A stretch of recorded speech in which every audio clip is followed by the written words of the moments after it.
Good morning, students. We are meeting here now. We have to see this grammar section. We have to understand a few basic things as we are in lesson 1 alphabet fun.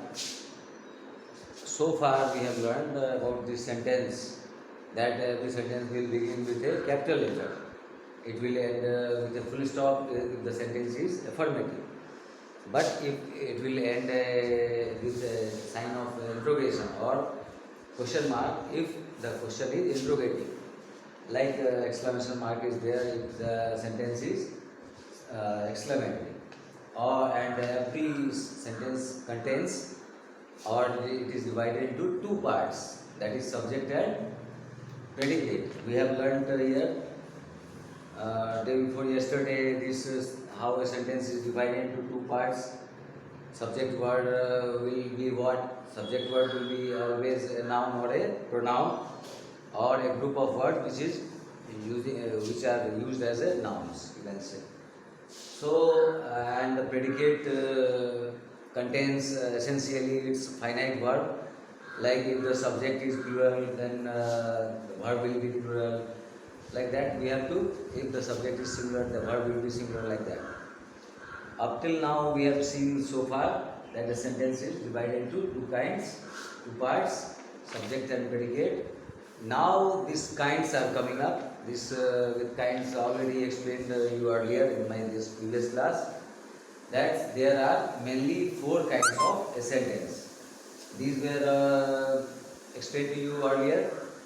Now we have to do some exercise based on these assertive and interrogative and this whatever we have done. Two sentences we have done, assertive or interrogative. So this part is C in page 7. It is we have to identify the subject and encircle it and underline the predicate part in this C. Here three I have written down, and these remaining three you can understand yourself that who can be the subject here. Like tune will be the subject and remaining all will be predicate. So you will underline those. Rainfall is the subject here for a good harvest. Birds fly. Birds are the words. As a birds is a subject here. Fly is a predicate. Contains only a finite word. So a predicate essentially contains its finite verb with some of its objects. Also I have made you understand about complement, how they describe subject and how they describe object for a better understanding now. Now this the things are given here about assertive sentences. Some sentences are given here for you to understand.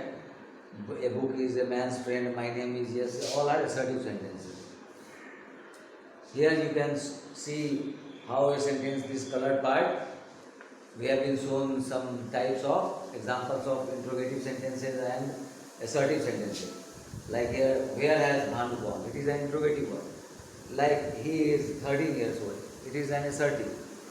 So you can understand that assertive sentences are of two types. These are affirmative and negative. If I say I have money, it is an affirmative and assertive sentence also. And if I say I do not have money, it is an assertive sentence, rather it is negative. So that way interrogative sentences are also of two types, by W1, by WH word, and other by auxiliary. Already explained to you earlier. Now you need to focus about this exercise D, which is based on you have to do things as directed, as the sentence demands. Like she can speak English fluently. This sentence is an assertive one. That you need to change its form in yes/no type question. Yes/no type questions. When we form interrogative questions through auxiliary verbs, it is called yes/no question. So we have to write down, like, can she speak English fluently? We have to put the modal verb before the subject. So like that, my mother is cooking food. It is also a assertive sentence. We have to change it into yes/no type question. Then to what I have to do? I have to take out its auxiliary verbs and should place it, that verb, before the subject word. Like is my mother cooking food? Like that. So the third one is dogs are barking at a stranger. It is a assertive sentence. Affirmative it is, and you need to change it into negative. So simply to change, what we have to do? We have to add not. So the dogs are not barking at a stranger. It has become negative sentence, like that. Hers has gone home. WS type question we have to make it. So why and when are two suitable this WH word I have found for you. Either of it can come at the subject place. But remind it, whenever we form any sentence from WH word, its auxiliary also come with that WH word, and it leaves the subject, its proper subject, and it goes with the WH word. Like that you can see here this WH word is used, so auxiliary has come. Normally this auxiliary has to come after the subject, but once we form those interrogative sentence, we should do that like that. So when or why hers has gone home. So has your sister completed her work? It is a yes no question, and you have to make it a statement like.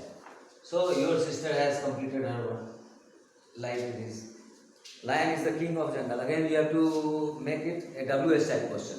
So once we put the WH word, its auxiliary of the subject lion will come with WH word, and it will leave lion. This its proper subject. So it happens when we use WH words, verbs get inverted, or in other way it comes. So this verb is coming before the subject. Lion, the king of jungle. Our teacher, this is our teacher in the class is an this interrogative WH question, yes no question. It is.